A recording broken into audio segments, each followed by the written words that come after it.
다 같이 기도 따라 해주시 부탁드립니다. 사랑하신 하나님, 저는 죄인입니다. 어디에서 와서 왜 살며 어디로 가는지 알지 못하고 방황하며 지냈습니다. 오늘 하나님의 부르심을 받고 믿음으로 일어났습니다. 예수님의 십자가 보혈로 저를 씻어 주시옵소서.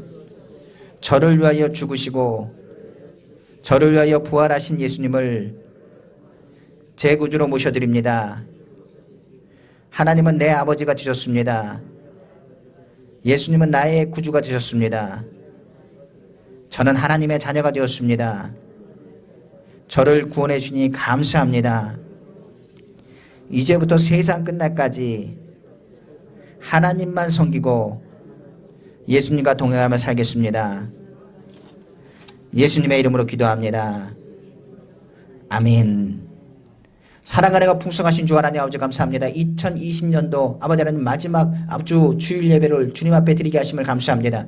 오늘도 하나님 말씀이 선포되어질 때 아버지는 먼저 예수 그리스도의 보혈로 덮어주옵시고 그 자리에 받아 성령님 환영하고 인정하고 모셔드리고 의지하오니 성령 하나님 주관하셔서 오늘 하나님 말씀을 전하는 자나 듣는 자나 모두가 성령 안에서 전하고 듣게 하시며 아버지 주님의 말씀을 깨닫게 하셔서 오늘 이 자리가 기적의 자리가 되게 하시고 응답의 자리가 되게 하시고 2021년 새해를 여는데 부족함 없는 은혜가 풍성한 시간 되기를 간절히 소망합니다. 이를 위해서 아버지 하나님 버릴 것은 버려버리고 잊어버릴 것은 잊어버리며 새롭게 하실 하나님을 기대하며 나아가길 간절히 원하오니 아버지 우리 귀한 성도님의 마음의 문을 열어주셔서 아버지 말씀을 들을 수 있도록 덧입히시고 은혜가 충만한 귀한 시간 될 수 있도록 아버지 은혜를 베풀어 주옵소서. 오늘도 함께 하시고 이끄심을 믿습니다. 더하심을 바라봅니다. 아버지 덧입히시고 역사하여 주옵소서. 이 모든 말씀 만왕의 왕이시고 만주의 주가 되시며 능력에 능치 못하심이 없으시며 살아서 역사하시는 우리 주 예수님의 이름으로 축복하고 기도합니다. 아멘. 저는 오늘 마가복음 11장 20절에서 25절 말씀을 가지고 우리에게 기적이 필요합니다 라는 제목의 말씀으로 은혜받게 간절히 원합니다. 지금 2020년을 우리가 살아가고 있는데 마찬가지로 2020년도에 코로나로 인해서 경기적인 것, 경제적인 것, 환경적인 것, 정치적인 것뿐만 아니라 한국교회는 굉장히 큰 타격을 받았습니다. 우리가 하는 것처럼 하나님을 섬기고 믿음으로 나아가긴 하지만은 지금 많은 사람들이 이야기하는 것처럼 2020년도도 문제지만 2021년도는 더욱더 눈앞이 깜깜하다고 이야기들 합니다. 그러다 보니 2020년도에도 답이 없었지만은 2021년도에는 무슨 답이 있겠는가 말할 수 있는 사람이 아무도 없다는 사실입니다. 이를 통해서 우리가 깨달은 것이 있습니다. 다른 것보다도 이런 때는 사람의 힘으로도 되지 않고 사람의 능력으로도 무엇을 막을 수 없다는 것입니다. 백신이 나온다고 한다고 하지라도 그것이 과연 얼마나 효과가 있을 것이며 우리의 삶 가운데 얼마나 많은 것들로 달라질 수 있을 것인가를 바라볼 수 없는 이 시기에 정말로 필요한 것이 무엇이냐? 하나님의 개입하심이요 하나님의 역사하심이요 이것을 뭐라고 했냐? 바로 기적이라고 말하는 것입니다. 그러므로 오늘날 우리에게 필요한 것이 무엇이냐? 바로 기적입니다. 그러므로 오늘 기적의 하나님을 만나길 원하고 기적의 하나님을 통해서 하나님의 역사를 체험하기를 다시 한번 주님의 이름으로 축원합니다. 특별히 오늘 본문은 기적에 대한 통로가 무엇인지를 예수 그리스도를 통해서 우리에게 가르쳐 주시는 대목입니다. 특별히 기적은 믿음과 분리될 수가 없습니다. 믿는 자에게 기적이 나타나고 믿음의 실상이 바로 기적이라는 것을 우리가 알고 있기 때문에 그렇습니다. 그러면 오늘 말씀 배경에서부터 시작해서 기적의 통로 그리고 더 나아가서 하나님의 말씀을 통해서 2020년도 마무리를 주님과 동행하며 2021년도는 승리의 한 해를 넘어 하나님의 은혜와 응답의 축복의 한 해가 되기를 다시 한번 주님의 이름으로 축복합니다. 오늘 먼저 본문을 살펴보겠습니다. 예수님께서는 베다니에서 늘 쉬시고 있기를 좋아하셨습니다. 그러나 그날은 또 베다니에서 예루살렘으로 올라가는 길이었습니다. 아침부터 분주하게 움직이시고 일찍부터 움직이셔서 굉장히 시장한 상황이었습니다. 그 예루살렘으로 올라가는데 그 길목에 뭐가 있었느냐? 무화과 나무가 있었다고 성경은 말하고 있습니다. 그 길가에 무화과 나무 한 그루가 서 있었는데 주님께서는 그 무화과 나무 밑에 제자를 데리고 가서 무화과가 있는지를 찾아보라고 했습니다. 그리고 찾아봤는데 무화과 열매가 없었습니다. 성경은 분명히 말하기를 그때는 무화과 때가 아니라고 그랬습니다. 그래서 입만 무성하지 무화과 열매를 얻을 수가 없었습니다. 이때 예수님께서는 그 무화과 나무를 보시고 이렇게 말씀하십니다. 지금부터 아무도 너에게서 영원히 열매를 따먹지 못하게 될 것이라고 성경은 말하고 있는 것입니다.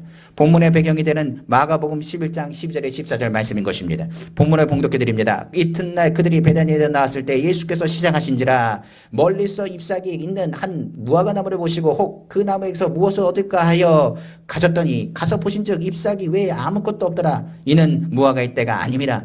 예수께서 남에게 말씀하여 이르시되 이제부터 영원토록 사람이 내게서 열매를 따먹지 못하리라 하시니 제자들이 이를 듣더라. 성경은 말씀하고 있습니다. 그리고 나서 예루살렘 성전에서 하나님 말씀을 선포하신 후에 다시 저녁에 베드로로 돌아가셨습니다. 그리고 나서 그 이튿날 아침에 다시 예루살렘 성전으로 올라가는데 바로 제자들이 그것을 보고 있을 때 무화과 나무가 말라 있는 것을 보게 된 것입니다. 예수님은 무심코 지나갔지만은 베드로는 그것을 그냥 지나갈 수가 없었습니다. 그리고 예수님께 신기해서 이렇게 물었습니다. 주여, 주님께서 어제 저주하신 무화과가 말랐나이다 라고 말했습니다.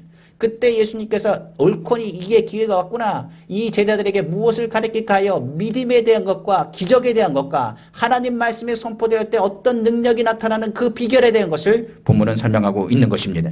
그래서 예수님께서 베드로뿐만 아니라 그 제자들을 향해서 본문을 통해서 말씀하는 대목이 오늘 본문의 말씀입니다. 바로 마가복음 11장 22절에 25절 말씀이지요. 예수께서 그들에게 대답하여 이르시되 하나님을 믿으라. 내가 진실로 너에게 이르노니 누구든지 이 산들어 들려 바다에 던지지라 하며 그 말하는 것이 이루어질 줄 믿고 마음에 의심하지 아니하면 그대로 되리라. 그러므로 내가 너에게 말하노니 무엇인지 기도하고 구하는 것은 받는 줄로 믿으라. 그리하면 너희에게 그대로 되리라. 서서 기도할 때에 아무에게나 혐의가 있거든 용서하라. 그리하여야 하늘에 계신 너희 아버지께서 너희 허물을 사하여 주시리라 하시니라.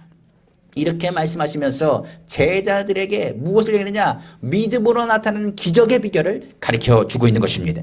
오늘 주님 안에서 우리가 믿음을 가지고 기적을 체험하길 원하신다면 오늘 말씀을 듣고 믿음을 갖길 원하고 이 믿음을 통해서 우리가 기적의 통로가 되기를 다시 한번 주님의 이름으로 축복합니다. 그러므로 2021년도 어둡다 생각하고 더 어둡다 생각하는 그 기간에 우리 성도님 하나가 기적의 등불이 되길 원하고 기적의 통로가 되기를 다시 한번 주님의 이름으로 축원합니다. 그러므로 기적이 일어나 어두운 세상 가운데 빛을 비추길 원합니다. 무엇보다도 그 기적을 오늘 체험하는 우리 성도님 다 되시기를 다시 한번 주님의 이름으로 축원합니다. 그러면 기적이 나타나기 위한 원리, 그 비결은 도대체 무엇인가? 오늘 본문을 통해서 한번 찾아보겠습니다. 첫째로 기적은 하나님을 믿는 데에서부터 시작됩니다. 성경은 말합니다. 마가복음 11장 22절에 예수께서 그들에게 이르시되 하나님을 믿으라고 성경 말하고 있습니다. 우리가 믿음이라는 그 의미를, 믿으라는 그 의미를 우리가 사전을 찾아보셨습니다. 확신, 신념, 신뢰, 신앙, 그리고 의지, 믿을 만한 설득의 의미를 포함하고 있다고 합니다. 그러니까 믿는다는 것은 단순히 믿는다는 것을 의미하지 않습니다. 신뢰한다. 그걸 통해 가지고 나의 행동까지도 움직이는 것이 바로 믿음의 원리라는 사실입니다. 그러다 보니 세상에서 얘기할 때 믿음은 두 가지 원리를 통해서 이야기합니다. 믿음은 보편적인 믿음이 있고 그리고 특별한 믿음이 있습니다. 우리가 아는 것처럼 보편적인 믿음이라는 것은 우리가 일반적으로 상식적으로 알고 과학적으로 받아들이고 지식과 경험을 통해서 얻어지는 것이 바로 보편적인 믿음인 것입니다. 우리가 그냥 단순히 인간관계를 한다고 생각하지만 그러지 않습니다. 믿음과 신뢰를 통해서 인간관계가 이루어지는 것입니다. 그 사람을 한 해 보고 두 해 보고 세 해 보면서 그 사람 가운데 믿을 만하다 생각하는 그 믿음이 들어가면 그 사람이 무슨 말을 해도 그 사람을 믿게 되는 것입니다. 우리가 아는 것처럼 아플 때 감기에 걸렸을 때 이 약을 먹으면 치료받습니다. 그렇다고 한다면 그 사람들이 그것을 처음이면 그 약을 찾을 것입니다. 병원에 가서 입원했을 때도 그 병원에서 내가 어떤 질병 때문에 고통당하고 있는데 그 병원에서 나를 치료했다고 말한다면 다시 그 병이 재발했을 때 그 사람은 무엇을 생각할 것이냐? 바로 그 병원을 생각할 것입니다. 특별히 의사에게 우리가 몸을 맡긴다고 했을 때 의사는 단순히 의사라고 얘기하는 것이 아닙니다. 의사는 그만큼 의학적인 지식과 그것에 대한 믿음의 신뢰를 갖고 있기 때문에 우리가 병원을 찾아가고 의사의 말을 듣는 것입니다. 바로 믿음이라는 것은 이렇게 상식적으로 그리고 또한 받아들이고 경험을 통해서 얻어지는 믿음의 관계를 통해서 사회는 돌아가게 되는 것입니다. 그렇기 때문에 믿음이 깨어지면 사회나 여러 가지 관계가 이어질 수가 없는 것입니다. 이것을 바로 무엇이라고 하느냐? 보편적인 믿음이라고 합니다. 그 보편적인 믿음을 가지고 우리는 삶을 살아가는 것입니다. 우리가 아는 것처럼 지금 코로나 백신이 나왔습니다. 그런데 미국은 지금 백신을 맞고 있다고 하는데 중요한 것은 절반이나 이상 되는 사람들이 코로나 백신을 받기를 좀 더딘다고 하고 있습니다. 오히려 백신을 맞으라고 국가에서 정부에서 설득하고 있는데도 아직 그것을 믿지 못하기에 맞지 못하는 거예요. 오히려 그것을 좀 시간이 지나고 후유증이 없다. 그것에 대한 것을 믿음에 대한 확신이 갖게 되면 사람들은 백신을 맞을 겁니다. 마찬가지로 믿음이라는 것이 이겁니다. 검증돼야 되는 거예요. 과학적으로 상식적으로 검증되는 것입니다. 내일은 뭐가 뜨느냐? 해가 뜹니다. 이것은 우리가 말하지 않아도 우리는 믿습니다. 그리고 겨울이 지나면 봄이 옵니다. 이것은 말하지 않아도 우리는 믿습니다. 마찬가지로 믿음이라는 이 보편적인 믿음은 우리의 경험과 지식을 통해서 깨달아 아는 것입니다. 이거는 믿는 자나 믿지 않는 자나 동일하게 갖는 믿음의 실체인 것입니다. 그러나 특별한 믿음이 있습니다. 이 특별한 믿음은 바로 오늘 성경에서 말한 예수님께서 말씀하신 것처럼 하나님을 믿으라는 것입니다. 성경은 말하는 것은 하나님은 영이시라고 성경은 말하고 하나님은 눈에 보이지 않으신다고 말씀하셨습니다. 그렇기 때문에 이것은 사람의 지식으로나 그런 사람의 생각으로나 사람의 경험으로는 절대로 하나님을 체험할 수가 없습니다. 우리가 하나님을 믿는다는 것, 하나님을 알아간다는 것, 세상적인 방법으로는 하나님을 알아갈 수 없기 때문에 그렇습니다. 우리의 이성이 어떻게 하나님을 바라봅니까? 우리의 생각이 어떻게 하나님을 믿는다고 이야기할 수 있겠습니까? 과학적으로 우리가 하나님을 증명할 수 있습니까? 그것을 증명할 수 없기 때문에 그렇습니다. 그렇기 때문에 세상에서는 하나님을 보지 못합니다. 그리고 하나님을 체험하지 못합니다. 하나님을 안다는 것은 불가능한 일입니다. 그렇기 때문에 하나님이 계시하지 않고서는 우리는 하나님을 알아갈 길이 없는 것입니다. 그렇기 때문에 하나님께서는 특별한 계시로서 무엇을 우리에게 주셨느냐? 바로 하나님의 말씀인 성경을 우리에게 주신 것입니다. 그래서 성경을 보면서 하나님은 창조주 하나님 되십니다. 하나님은 물이 변해 포도주가 된 것처럼 기적의 하나님이십니다. 능력의 하나님인 것을 우리가 성경을 통해서 깨닫게 되는 것입니다. 그러므로 하나님의 말씀을 보다 보면 하나님의 말씀은 무엇을 담고 있느냐? 하나님께서 하시는 기적의 메시지를 담고 있는 것입니다. 그러므로 일반적인 믿음은 기적이 없다고 말합니다. 절대로 기적을 말할 수 없습니다. 그러나 특별한 믿음, 하나님의 개입하심, 하나님이 창조주라고 말한다고 한다면 무화과 나무가 빼짝 마르는 기적은 그냥 단순히 기적이 아니라 하나님의 역사인 것을 깨닫게 되는 것입니다. 그러므로 이 믿음은 바로 하나님의 말씀을 통해서 들으면서 자라나는 것입니다. 그러므로 믿음은 들으면서 납니다. 그리고 그 믿음을 통해서 우리가 가는 곳이 어디냐? 바로 예수 그리스도를 만나게 되는 것입니다. 그래서 기적의 첫 번째는 하나님이 창조자 하나님 것을 믿는 것이고, 그리고 그 하나님을 창조자 하나님을 믿기 위해서는 누구를 만나야 되느냐? 예수 그리스도를 만남을 통해서 이루어진다는 것을 기억하시기를 부탁을 드립니다. 그래서 첫 번째 기적의 단초가 되는 것은 무엇이냐? 우리가 하나님을 믿는 겁니다. 지금 코로나 시대고 어려운 시대라고 말합니다. 그런데 우리는 믿음으로 선포해야 됩니다. 우리는 누굴 믿는다고요? 하나님을 믿습니다. 하나님은 기적의 하나님을 믿습니다. 없는 것에서 있는 것으로 무에서 유를 창조하신 하나님을 믿습니다. 그 믿음의 고백을 통하여 기적의 통로는 열리게 되는 것입니다. 그러므로 예수 그리스도를 통하여 우리는 구원받았습니다. 예수 그리스도를 통해서 질병은 치료받습니다. 예수 그리스도를 통해서 사탄의 세력은 묶임을 받습니다. 예수 그리스도를 통해서 저주는 물러갑니다. 예수 그리스도를 통해서 하나님 나라가 있습니다라고 선포하는 믿음의 고백이 어디서 나오느냐? 하나님의 말씀과 예수 그리스도를 만남을 통한 믿음을 통해서 나타나게 되는 것입니다. 그래서 예수 믿는 사람은 병들었을 때 병든 몸에 손을 대고 예수 이름으로 기도합니다. 그리고 그 기적을 체험합니다. 그리고 더 나가서 우리가 예수 이름으로 기도할 때마다 삶의 어려운 문제와 근심이 다가올 때 하나님이 주시는 평안함과 위로를 받으며 승리의 발걸음을 가지고 희망을 가질 수 있는 것은 다른 것에 있지 않습니다. 하나님의 말씀 안에서 예수 그리스도를 만났을 때 특별한 믿음이 우리 가운데 작용한다고 말할 수가 있는 것입니다. 하나님은 영이십니다. 영적인 믿음이 기적을 이끌어냅니다. 그 기적은 바로 하나님의 말씀을 들으면서 더 나아가 말씀이신 예수 그리스도를 믿음으로 이루어진다는 사실을 기억하시기를 부탁을 드립니다. 그래서 예수님께서 첫 번째 말씀하신 것이 무엇이냐? 하나님을 믿으라는 얘기입니다. 그리고 나서 둘째, 기적에 대한 두 번째 단계가 있습니다. 하나님을 믿었으면 이제 마음을 의심하지 말고 그것을 이룰 것을 기대하고 꿈꾸고 선포하라고 성경은 또한 말씀하고 있는 것입니다. 우리가 잘 아는 것처럼 주님께서는 제자들에게 이렇게 말씀하셨습니다. 바로 오늘 우리가 아는 잘 본문의 말씀입니다. 마가복음 11장 23절이죠.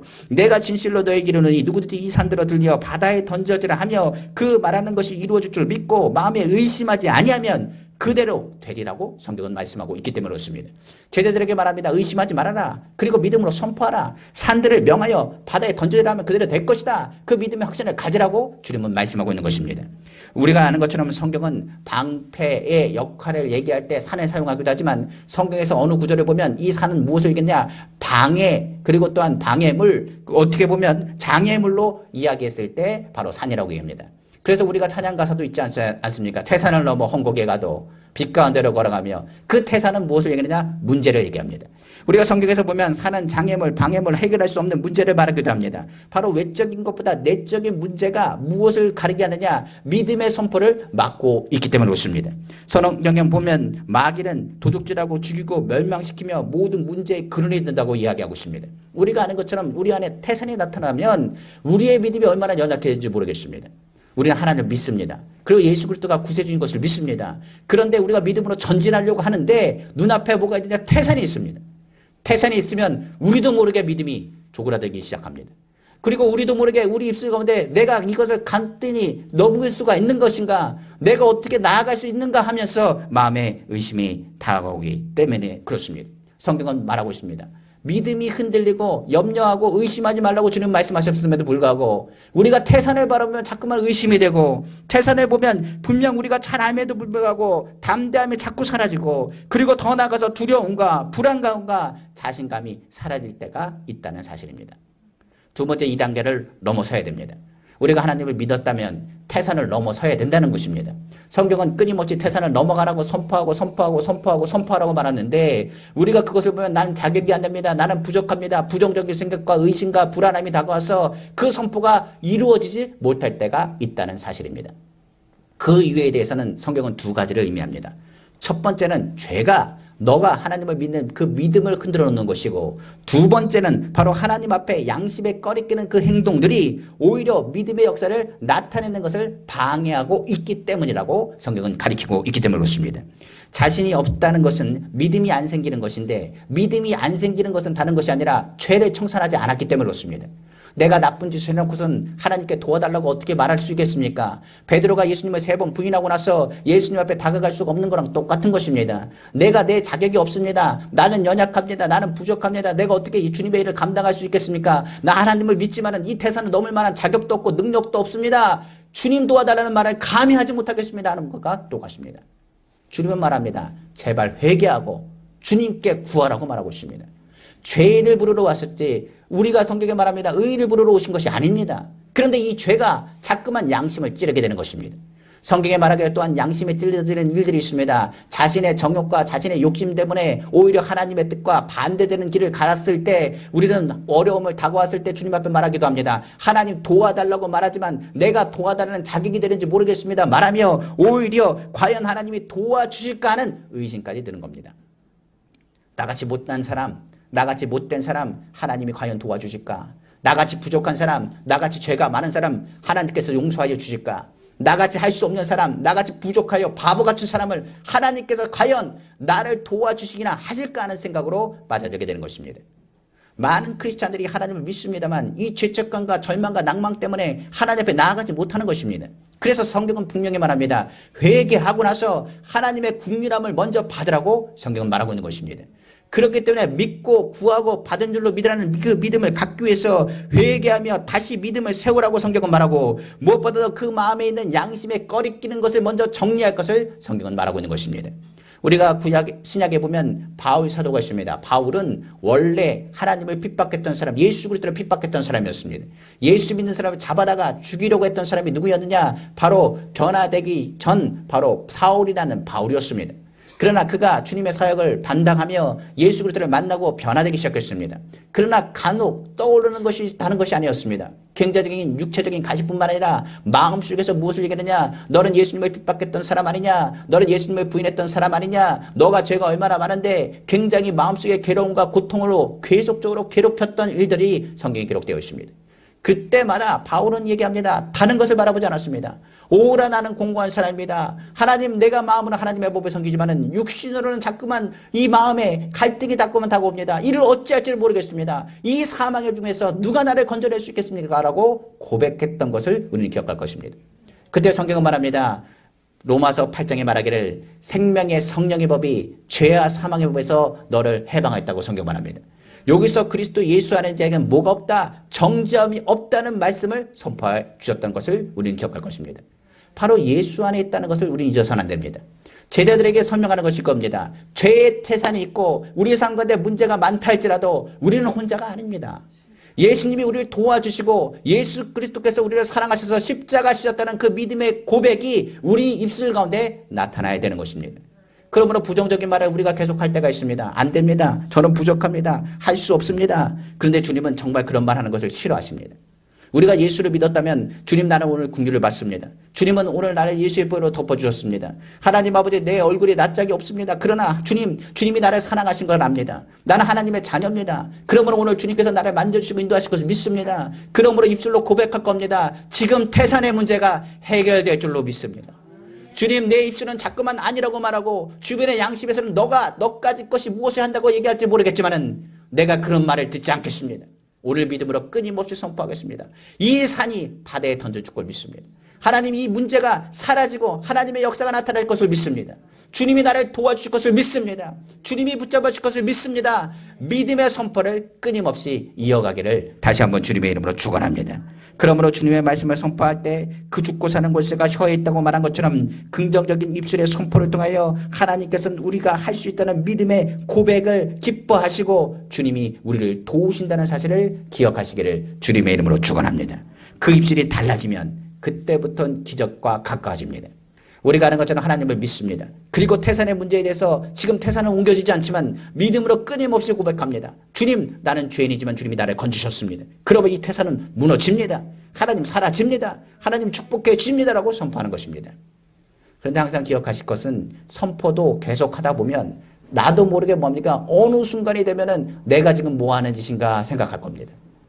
우리가 믿음으로 고백합니다. 병든 몸을 놓고 기도합니다. 하나님 내 몸을 치료하여 주옵소서. 하나님 아버지 깨끗하게 치료하여 주옵소서. 주님 나를 치료하셨습니다. 나는 승리하였습니다. 나는 치료받았습니다. 병원에 갔습니다. 치료되지 않았습니다. 또 그 다음에 와서 하나님 나를 치료하시면 감사합니다. 하나님 내게 세심 주시면 감사합니다. 할렐루야 하고 병원에 갔습니다. 그랬더니 전혀 달라진 것이 없었습니다. 그러면 사람은 뭐 하게 되느냐? 낭망하고 절망할 수밖에 없습니다. 제가 25일 성탄절 그 전날 꿈을 꿨습니다. 입이 너무 아파가지고 설교도 할 수 없고 2주 동안 너무나 고통해서 이걸 어떻게 해야 되는지 몰랐습니다. 그래서 이야기할 때 하나님은 나를 치료하십니다. 그가 제 집에도 나음을 입었습니다라고 선포를 했습니다. 근데 아무런 결과가 없습니다. 치과를 갔더니 치과는 더 이상 손을 대지 않습니다. 그리고 오히려 이비인후과 갔더니 구내염이 너무 심해져가지고 이걸 어떻게 아프겠다는 얘기만 하지 그 아픈 곳에 대해서 뭐라고 다른 이야기를 하진 않았습니다. 그리고 나서 설교할 때마다 항상 기도할 때 주님이 나를 치료하셨습니다. 주님이 나를 붙잡아 주셨습니다. 나를 깨끗하게 치료하셨습니다. 라고 기도했습니다. 그날 밤 저녁에 이제 꿈을 꿨습니다. 꿈을 꿨는데 주님이 저에게 이렇게 말씀하셨습니다. 믿음이 뭐냐라고 묻습니다. 제가 그랬습니다. 믿음, 주님 내가 주님 믿습니다. 주님 믿습니다. 믿음대로 될지어다. 믿음대로 될지어다. 그리고 나서 기도할 때 믿음의 선포가 이루어지는데 주님이 제 마음 가운데 그렇게 했어요. 치료받았다. 그리고 나서 25일날 성탄절날 하나님 깨끗하게 치료하셨습니다. 그리고 나서 강단에 와서 이렇게 설교하는데 오늘 주님께서 말씀하신 부분이 이곳에 있습니다. 바로 우리가 믿음이 연약해질 때 우리가 해야 될 자세가 뭐냐면 기도하고 구하라고 성경은 말하고 있고 그것에 대해서 받은 줄로 믿는 믿음을 가지고 선포하라고 말하고 있는 것입니다. 오늘 마가복음 11장 24절에 말합니다. 그러므로 내가 너희에게 말하노니 무엇인지 기도하고 구하는 것은 받은 줄로 믿으라. 그리하면 너희에게 그대로 되리라. 하나님 앞에서 언제까지 기도하고 구해야 됩니까? 라고 묻는다면 바로 마음속에 확신이 생길 때까지 기도하라고 성경은 말씀하고 있는 것입니다. 성경의 기도가 왜 필요합니까? 확신을 갖기 위해서 기도를 하는 겁니다. 마음에 하나님께서 무엇부터 주시느냐? 평강부터 주십니다. 그리고 그 평강부터 무엇을 하시게 하시느냐? 하나님의 일하심을 보게 하신다는 사실을 기억하시기를 부탁을 드립니다. 성경에 보면 변화산에 내려오신 예수님, 그 예수님께서 제자들을 바라보는데 제자들은 귀신을 쫓아내지 못하고 쩔쩔매고 있었습니다. 귀신을 쫓아내는 믿음에 대해서 오늘 주님이 말씀하시면서 이 성경은 뭐라고 이야기하느냐? 믿음 없는 자가 되지 말고 할 수 있거든요. 무슨 말이냐? 믿는 자에게 능치 못할 없는 것을 보라고 말씀하고 있습니다. 그러면서 기도에 대한 가르침을 마가복음에서는 또한 가르치고 있습니다. 바로 마가복음 9장 10절에 29절 이야기입니다. 제가 봉독해 드립니다. 무리 중에 하나가 대답하되 선생님 말 못하는 귀신 들린 내 아들을 선생님께 데려왔나이다. 귀신이 어디서든지 그를 잡으며 거꾸러져 거품을 흘리며 이를 갈며 그리고 파리해야 하는지라. 내가 선생님의 제자들에게 내쫓아달라 하였으나 그들이 능히 하지 못하더이다. 이제 부정적인 말로 선포하는 겁니다. 오히려 그들에 의해서 예수님의 제자들도 쫓지 못했습니다. 말합니다. 귀신의 존재는 무엇을 얘기하느냐? 듣지 못하게 하고 말하지 못하게 하는 것이 귀신입니다. 주의 말씀을 듣지 못하게 하고 주님 안에서 긍정적인 메시지를 선포하지 못하는 하는 것이 바로 악한 영의 모습인 것입니다. 성경은 말합니다. 그렇게 믿음 없는 모습을 보이니 예수님께서 이렇게 말합니다. 대답하여 이르시되 믿음이 없는 세대여 내가 얼마나 너희와 함께 있으며 얼마나 너희에게 참으려 그를 내게로 데려오라. 이에 데려오니 이 귀신이 예수를 보고 곧 그 아이로 심히 격려를 일으키게 하는지라. 그가 땅에 엎드려져 구르며 거품을 흘리더라. 예수께서 그 아버지에게 물어 이르시되 언제부터 이렇게 되었느냐 하시니 이르되 어릴 때부터니이다. 귀신이 그를 죽이려고 불과 물에 자주 던졌나이다. 그러나 무엇을 하실 수 있거든 우리를 불쌍히 여기사 도우소서. 예수님께 말씀한 겁니다. 당신의 제자들은 알지 못했습니다. 지금 이 아이는 어렸을 때 이렇게 했습니다. 예수님 과연 당신이 뭘 할 수 있다면 한번 보여주십시오라고 말하는 대목입니다.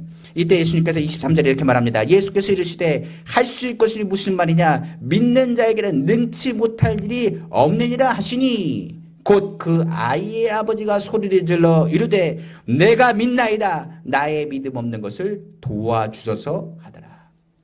기도는 뭐냐면요. 나의 믿음 없음을 도와주는 것이 바로 기도입니다. 성경은 말합니다. 우리가 여러 가지 문제를 만납니다. 태산이 오면 우리는 믿음으로 선포할 수 있습니다. 그러나 그 믿음의 선포가 장기화가 되거나 여러 가지 어려움이 더 텁성상으로 다가온다면 그 믿음이 꺾여 절망에 다가올 때가 있다는 사실입니다. 그렇다면 주님은 해답을 가르쳐 주는데 그럴 때일수록 뭐하라? 기도하라고 성경은 말하고 있는 것입니다. 25절에 성경은 계속 이야기합니다. 예수께서 무리가 달려와 모이는 것을 보시고 그 더러운 귀신을 꾸짖어 이르시되 말 못하고 못 듣는 귀신아. 아까 얘기했죠. 말 못하고 못 듣게 하는 건 귀신입니다. 내가 내게 명하노니 그 아이에게서 나오고 다시 들어가지 말라 하시매 귀신이 소리 지르며 아이로 심히 경련을 일으키게 하고 나가니 그 아이가 죽은 것 같이 되어 많은 사람이 말하길 죽었다 하나 예수께서 그 손을 잡아 일으키시니 이에 일어서니라. 집에 돌아가심에 제자들이 조용히 묻자오되 우리는 어찌하여 능히 그 귀신을 쫓아내지 못하였나이까. 이르시되 기도 외에 다른 곳으로는 이런 종류가 나아갈 수 없느니라 하시니라. 성경은 말씀하고 있는 것입니다. 오늘 분명히 하나님은 말씀하고 있어요. 기적을 체험하려면요 하나님을 믿으셔야 됩니다. 그리고 입술의 선포를 통해서 절대로 흔들려서는 안 됩니다. 그리고 믿음을 가지고 흔들릴 것 같으면 우리는 뭐 해야 되느냐. 흔들리지 않는 견고함을 세우기 위해서 끊임없이 기도하셔야 됩니다. 오늘 몸이 아픕니다. 병원에 갔더니 똑같은 이야기를 합니다. 그러나 오늘은 고백합니다. 하나님이 날 치료하셨습니다. 그리고 우리는 기도합니다. 주님이 치료하실 것을 믿습니다. 우리가 더 나아가서 이 믿음은 더한 것을 바라보게 합니다. 그냥 단순히 믿습니다가 아닙니다. 하나님 이미 치료해 주셔서 감사합니다. 이미 붙잡아 주셔서 감사합니다. 주님이 오늘 도와주셔서 감사합니다. 오늘 나에게 기적을 베푸셔서 감사합니다는 믿음의 고백으로 이루어져야 되는 것입니다. 그러므로 기도할 때 하나님께서 믿음을 견고하게 하시면 그 마음에 평안함이 다가오고 그 평안함이 나오면 눈에 보이지 않고 귀에 들리지 않고 손에 잡히지 않아도 우리는 무엇을 고백해야 되냐. 하나님 이 평안함은 응답 아닙니까? 하나님 감사합니다. 주님 이미 치료하시면 감사합니다. 주님이 나에게 주는 그 평안함을 통해서 이미 나는 치료받았습니다라는 믿음의 선포가 우리 가운데 나타나야 된다는 사실입니다. 하나님은 이런 모습을 기뻐하십니다. 기도하는 자, 간절히 주님을 찾는 자를 기뻐하실 뿐만 아니라 그 기도에 응답하시기를 원하신다는 사실을 우리는 기억해야 되는 것입니다. 그러면 하나님이 기뻐하신 소원을 아래라고 말합니다. 그러면 하나님이 우리에게 평안함으로 응답할 것이며 그 평안함은 기적을 이루는 통로를 여시는 하나님의 역사가 되는 것입니다. 근데 문제는 마지막 대목에 있습니다. 이제 믿음은 다른 것들의 실상으로 있습니다. 기적은 뭐가 되느냐? 믿음과 평안함으로 끝나면 안 됩니다. 이것이 뭐가 되느냐? 실상으로 이루어져야 되는 것입니다. 그러므로 우리가 주님이 주시는 기적의 통로로서 그 실상이 나타나길 주님 바라며 그 나타났을 때 많은 이들이 오히려 이것은 하나님이 하신 것을 증거하는 기적이라는 것을 깨닫게 되는 것입니다.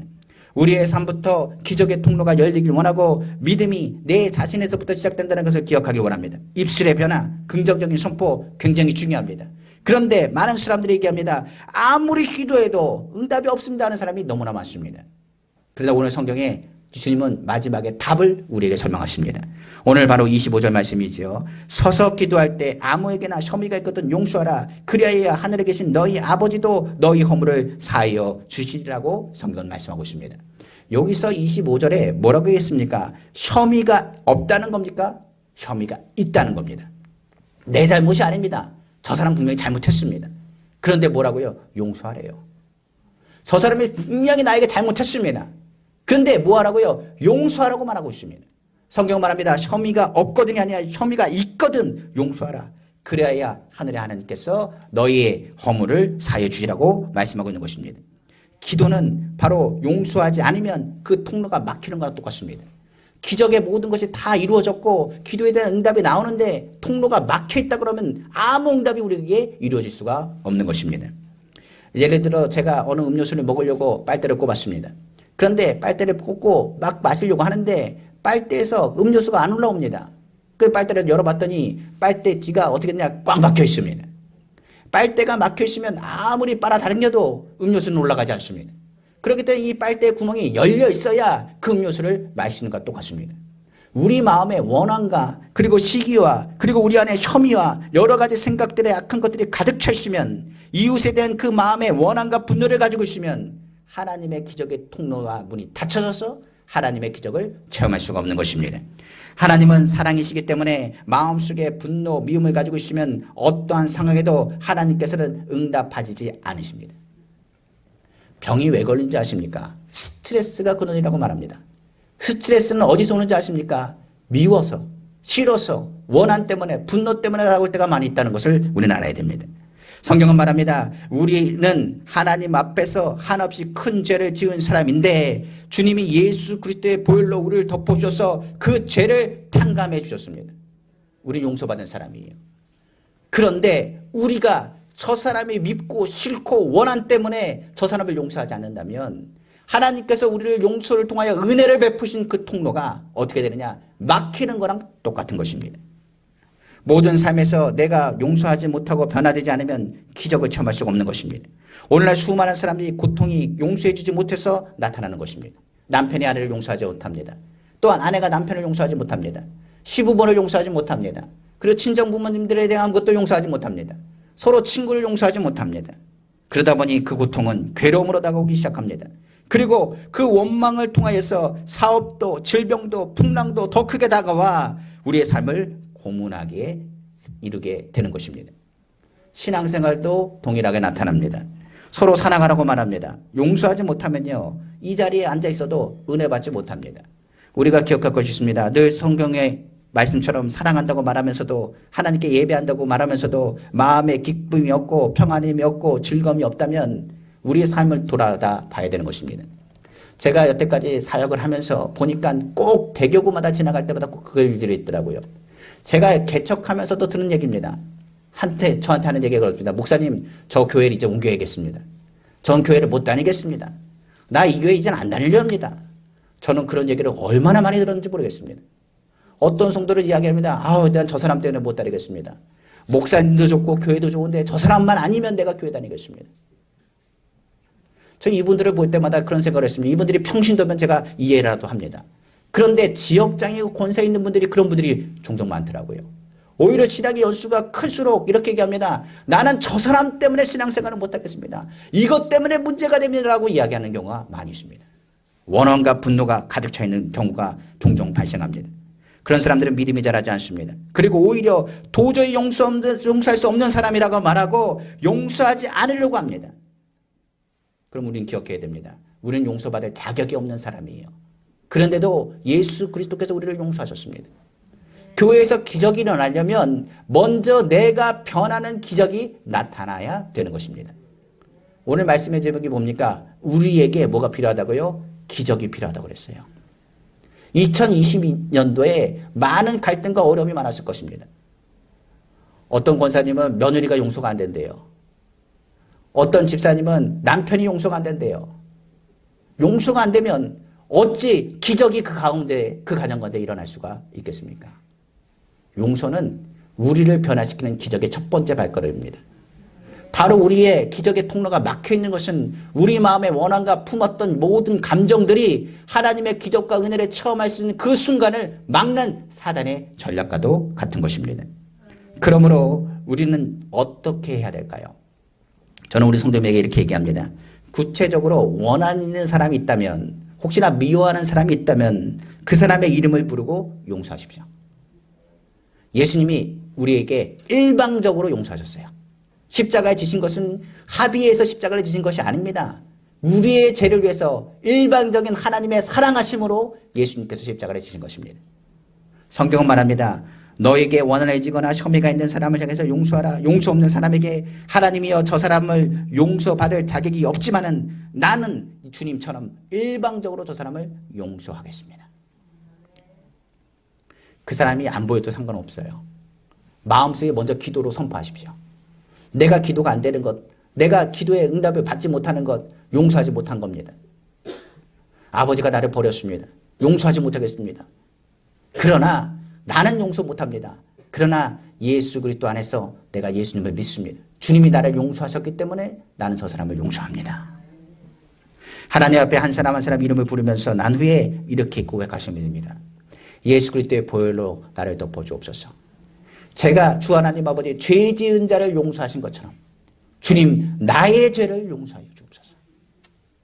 그러면 희한하게 막혔던 있던 기적의 통로의 끝자락이 열리게 되는 겁니다. 하나님과 우리 안에 응답을 받고 있는 그 담벼락이 허물어지면 그때부터 뭐느냐, 믿음의 실상이 우리 가운데 나타나게 되는 것입니다. 오직 그 사람하고 하나님과의 문제는 해결될 수 없는 태산과 같이 많을지라도 용서하면 예수 그리스도 안에서 하나님 앞에 있는 막힌 담은 허물어지고 더 이상 기도를 막고 있는 것은 사라지게 되는 것입니다. 우리 삶을 한번 돌이켜 보십시오. 언제 기도가 안 됩니까? 속상한 일, 억울한 일을 겪을 때 기도가 안 됩니다. 그리고 답답한 일이 있을 때 예배의 은혜를 받지 못합니다. 장사가 안 되거나 환경에 문제가 있거나 어떤 사람에게 안 좋은 소리를 듣거나 기분이 상하면 어떻게 되냐, 예배 자리에 와서도 얼굴이 그냥 시쿵시쿵 하면서 뭡니까? 예배도 드려지지 않습니다. 그 마음에 축복과 은혜를 받기를 원하는데 우리 마음의 기적의 통로를 막아놓고서는 어떠한 실상도 나타날 수가 없기 때문입니다. 우리는 기억해야 됩니다. 2020년도 마무리는 이 용서하는 기적의 통로를 통하여 하나님 막고 있는 그 허물을 무너뜨리고 그 벽을 무너뜨리기를 다시 한번 주님의 이름으로 축원합니다. 그러므로 지금 우리에게 필요한 것은 바로 이 기적입니다. 용서는 기적의 첫걸음과 같습니다. 각종 질병, 암, 그리고 각종 어려움, 모든 것은 용서하지 못하는 그 마음의 갈등 때문에 다가오는 경우가 많습니다. 오늘 성경은 분명히 말합니다. 용서하면 자유로울 것이고 용서함을 통해서 하나님과의 막힌 담이 허물어지면 그때부터 믿음의 실상이 우리의 삶에 나타나게 될 것임을 성경은 말씀하고 있는 것입니다. 사단은 끊임없이 우리에게 말할 겁니다. 그렇지만 용서한 사람은 그 용서함을 통해서 오히려 사단이 그 모습을 볼 때 한 길로 왔다가 7길로 도망가는 역사가 나타날 줄로 믿습니다. 성경은 끊임없이 말합니다. 용서하는 나는 변화된 나이며 믿음을 가진 나이며 응답받고 축복의 통로요 기적의 통로가 되는 것을 깨달아 알아야 되는 것입니다. 2020년 마지막 예배를 통해 예수 안에서 막힌 담을 허물고 2021년도는 응답의 기적의 축복의 기적의 통로가 다 되시기를 다시 한번 주님의 이름으로 축원합니다. 말씀을 마치겠습니다. 오늘 기적에 대한 부분들을 잠깐 이야기했습니다. 우리에게 진짜 필요한 건 기적입니다. 2020년도 어떻게 지나가는지도 모르겠어요. 하나님께서 그래도 우리 교회에 많은 기적을 베푸셨습니다. 그러다 보니 성전도 이전하게 하셨고 각종 어려움에서 치유도 하셨고 하나님의 기적을 체험하기도 하셨습니다. 이 모든 것은 인간의 상식으로 되는 것이 아닙니다. 기적은 하나님께서 개입하시는 것입니다. 기적은 인간의 지식으로 알 수 있는 것이 아닙니다. 우리가 이 자리에 모이는 것 눈에 보이지 않지만 우리 그 예수 그리스도를 사랑하여 이 자리에 모인 것입니다.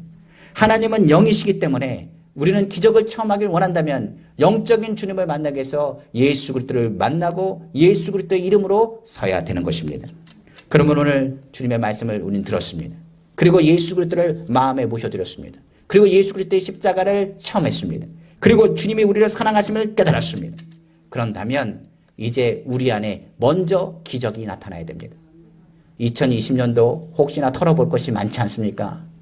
나를 뒤통수 친 사람도 많을 것이고 나를 미워했던 사람도 많을 것이고 내가 또 미워했던 사람도 있을 것이고 내 원한 가운데 있는 사람도 있을 것이고 나를 괴롭혔던 사람들도 많이 있었을 것입니다. 그런 사람들을 찾아가서 용서를 구하라는 얘기가 아닙니다. 그리고 용서를 받아야겠다라고 이야기하는 것도 아닙니다. 주님이 일방적으로 우리를 용서하신 것처럼 그들을 향해서 잘못된 것은 그냥 잊어버리시기를 주님의 이름으로 축원합니다. 그리고 2021년도는요 다 털어버리시고 기적의 주님과 함께 새해를 맞이하시기를 다시 한번 주님의 이름으로 축복합니다. 그러므로 우리의 생활의 문제가 해결되고 위대한 축복이 다가오기 위해서 오늘 마지막 예배 2021년도 응답의 해가 되기 위해서 기적에 이르는 믿음을 가지고 하나님의 사랑을 나타내는 기적의 통로가 다 되시기를 다시 한번 주님의 이름으로 축복합니다. 기도하겠습니다.